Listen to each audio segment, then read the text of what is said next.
और जंगल का सफर, दोस्ती का खजाना है, एडवेंचर कहानियों और जिंदगी के सबक। अस्सलामु अलैकुम, कदमानी चैनल पर खुश आमदीद। यहाँ आपको मिलेगा एडवेंचर कहानियों और जिंदगी के अहम सबक, जो आपको हर वीडियो में एक नई दुनिया का सफर कराएंगे। अल्लाह की रहमतें और बरकत आपके साथ हों। हमारे साथ जुड़े रहे। एक छोटे से गांव में 3 दोस्त रहते थे, राशिद, फहद और जुहरा। ये तीनों बचपन से एक दूसरे के साथ खेलते, सीखते और दुनिया के मुख्तलिफ हिस्सों की कहानियां सुनते थे। एक दिन इन्होंने फैसला किया कि वो एक एडवेंचर पर निकलेंगे, जो इनकी जिंदगी का सबसे बड़ा सफर होगा। इन्होंने पहाड़ों की बुलंदियां छूने की ठानी। पहाड़ों पर चलते हुए वो दरख्तों के बीच से गुजरते और परिंदों की आवाजों में महूर होते। लेकिन अचानक रास्ता मुश्किल हो गया और इन्हें एक सहरा का सामना हुआ।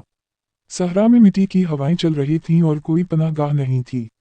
जुहरा ने कहा, हमें सहरा से निकलना होगा, वरना हम यहाँ फंस जाएंगे। फहद ने एक मकाम देखा जहां दूर तक सब्जा था और इन्होंने राशिद को बताया कि वहां जाकर वो अपनी मंजिल तक पहुंच सकते हैं। दूर तक सफर करने के बाद वो एक झील के किनारे पहुंचे जहां जंगल का आगाज हो रहा था। जंगल में एक पुरस्कार दरख्त था जिसके नीचे एक खजाना छुपा हुआ था। खजाने का दरवाजा एक पुराने दरख्त के नीचे छुपा था। तीनों दोस्तों ने मिलकर दरख्त की जड़ों को खोदा और एक कदीम संदूक निकाला। संदूक खोलते ही एक जादुई रोशनी निकली और उनके सामने एक जादूगर जाहिर हुआ। जादूगर ने कहा, तुम तीनों ने जो हौसला दिखाया है वो तुम्हें इनाम देगा, लेकिन याद रखो, सबसे बड़ी खजाना तुम्हारे दिलों में है।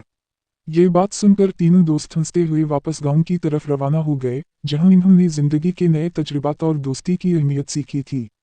एंडिंग। अगर आपको हमारी कहानियां पसंद आएं तो चैनल को सब्सक्राइब करें और बेल आइकन को दबाएं ताकि आपको हर नई वीडियो की इत्तला मिल सके। अल्लाह आपका हाफिज।